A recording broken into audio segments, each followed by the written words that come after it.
Welcome to Best Kept Secrets Travel, episode 8. My name's Morgan. And my name's Will, and on today's episode, we're doing a quick travel guide to Kosovo. Ooh, roll the intro. Best friends, and that's for life. Who stay traveling? I'm talking worldwide, 65 countries between the two.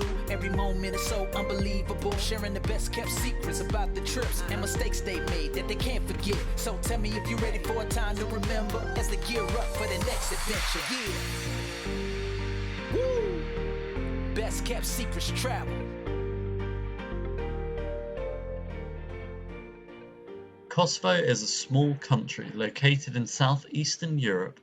It declared its independence from Serbia in 2008 and has since been recognized by over 100 countries.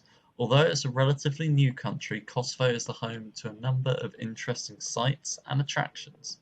So if you're planning a trip to Kosovo, here are a few things you might want to keep in mind, so make sure to listen to the rest of the episode.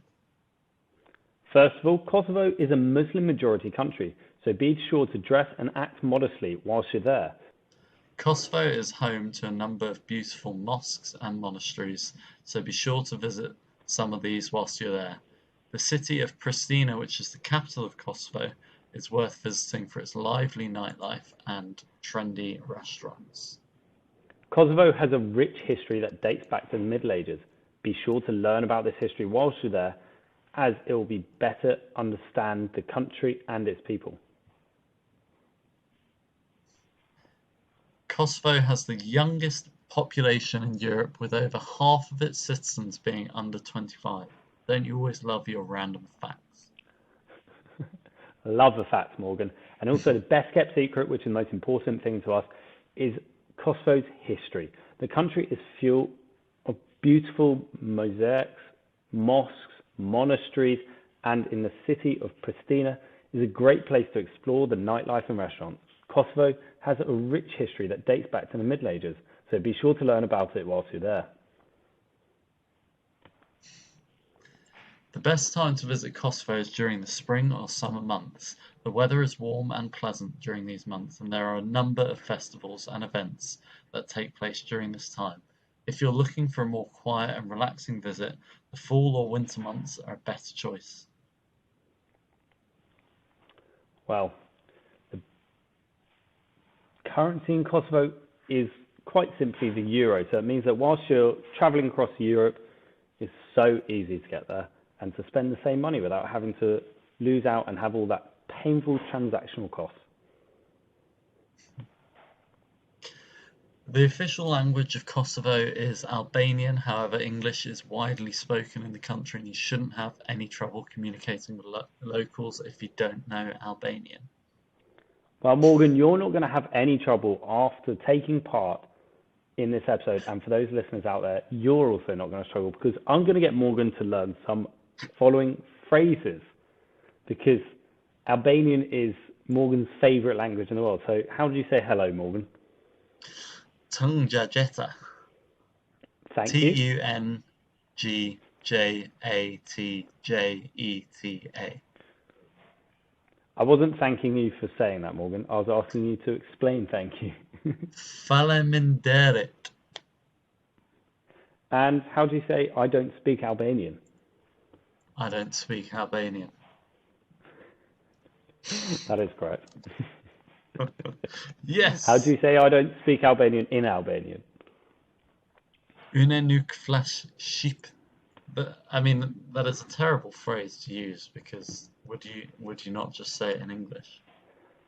I don't know. When you're in France, you do say je ne comprends pas or tu parles français. Yeah, or tu Which parles is anglais. bad French. But... Yeah, you can say any of that. Now, one of the most important things in Kosovo is how do you ask where is the nearest mosque? Ku është meshkid me I afert? Close enough. And if you're backpacking, one of the really important things is asking how much does this cost? Sa kushtën kjo? Perfect.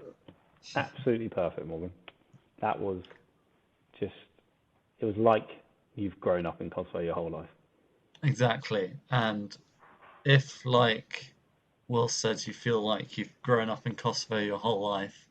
What do you think, Will, is the best way to find us and follow us? Instagram, Oh, yeah? YouTube, and every podcast platform. And Morgan, what are our names on these? Instagram is the BKS Travel, and all other podcasts are Best Kept Secrets Travel. That is correct.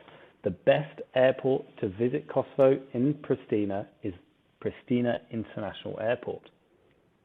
It's the largest airport in the country and it's located, funny enough, in Pristina. That's weird. There are a number of ways to get around Kosovo, but the best way to travel around the country is by car. There are a number of rental agencies, so make sure to do your own research and look up the best deals online. And if you're not comfortable driving in a foreign country, you can also look for public transport and taxis. Like a lot of things in Kosovo, the best food in Kosovo can be found in Pristina. There are lots of restaurants there. They offer a variety of food options, including traditional Albanian food, Turkish food, and international cuisine. Some of the best restaurants in Pristina include Villa Tendria, Shkap Korza, and Dardanum.